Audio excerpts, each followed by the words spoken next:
Lesson 121. Forgiveness is the key to happiness. Here is the answer to your search for peace. Here is the key to meaning in a world that seems to make no sense. Here is the way to safety in apparent dangers that appear to threaten you at every turn and bring uncertainty to all your hopes of ever finding quietness and peace. Here are all questions answered. Here the end of all uncertainty ensured at last. The unforgiving mind is full of fear and offers love no room to be itself, no place where it can spread its wings in peace and soar above the turmoil of the world. The unforgiving mind is sad, without the hope of respite and release from pain. It suffers and abides in misery, peering about in darkness, seeing not, yet certain of the danger lurking there. The unforgiving mind is torn with doubt, confused about itself and all it sees, afraid and angry, weak and blustering, afraid to go ahead, afraid to stay, afraid to waken or to go to sleep, afraid of every sound, yet more afraid of stillness, terrified of darkness, yet more terrified at the approach of light.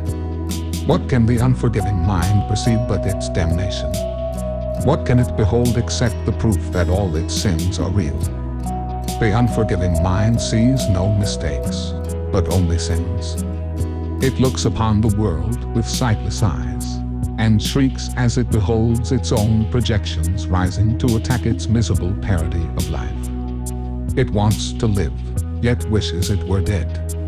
It wants forgiveness, yet it sees no hope. It wants escape, yet can conceive of none because it sees the sinful everywhere. The unforgiving mind is in despair, without the prospect of a future which can offer anything but more despair. Yet it regards its judgment of the world as irreversible, and does not see it has condemned itself to this despair. It thinks it cannot change, for what it sees bears witness that its judgment is correct. It does not ask, because it thinks it knows. It does not question, certain it is right. Forgiveness is acquired. It is not inherent in the mind, which cannot sin. As sin is an idea you taught yourself, forgiveness must be learned by you as well, but from a teacher other than yourself, who represents the other self in you. Through him you learn how to forgive the self you think you made, and let it disappear. Thus you return your mind as one to him who is yourself, and who can never sin. Each unforgiving mind presents you with an opportunity to teach your own how to forgive itself.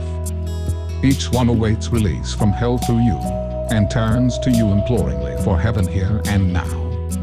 It has no hope, but you become its hope. And as its hope, do you become your own. The unforgiving mind must learn through your forgiveness that it has been saved from hell. And as you teach salvation, you will learn. Yet all your teaching and your learning will be not of you, but of the teacher who was given you to show the way to you. Today we practice learning to forgive. If you are willing, you can learn today to take the key to happiness and use it on your own behalf. We will devote 10 minutes in the morning and at night another 10 to learning how to give forgiveness and receive forgiveness. 2. The unforgiving mind does not believe that giving and receiving are the same. Yet we will try to learn today that they are one through practicing forgiveness toward one whom you think of as an enemy, and one whom you consider as a friend. And as you learn to see them both as one, we will extend the lesson to yourself, and see that their escape included yours. Begin the longer practice periods by thinking of someone you do not like, who seems to irritate you, or to cause regret in you if you should meet him, one you actively despise, or merely try to overlook. It does not matter what the form your anger takes. You probably have chosen him already. He will do. Now close your eyes and see him in your mind, and look at him a while. Try to perceive some light in him somewhere, a little gleam which you have never noticed. Try to find some little spark of brightness shining through the ugly picture that you hold of him. Look at this picture till you see a light somewhere within it, and then try to let this light extend until it covers him and makes the picture beautiful and good. Look at this changed perception for a while, and turn your mind to one you call a friend. Try to transfer the light you learned to see around your former enemy to him. Perceive him now as more than friend to you, for in that light his holiness shows you your Savior, saved and saving, healed and whole. Then let him offer you the light you see in him, and let your enemy and friend unite in blessing you with what you gave. Now are you one with them, and they with you? Now have you been forgiven by yourself? Do not forget, throughout the day, the role forgiveness plays in bringing happiness to every unforgiving mind, with yours among them. Every hour tell yourself, forgiveness is the key to happiness. I will awaken from the dream that I am mortal, fallible and full of sin, and know I am the perfect Son of God.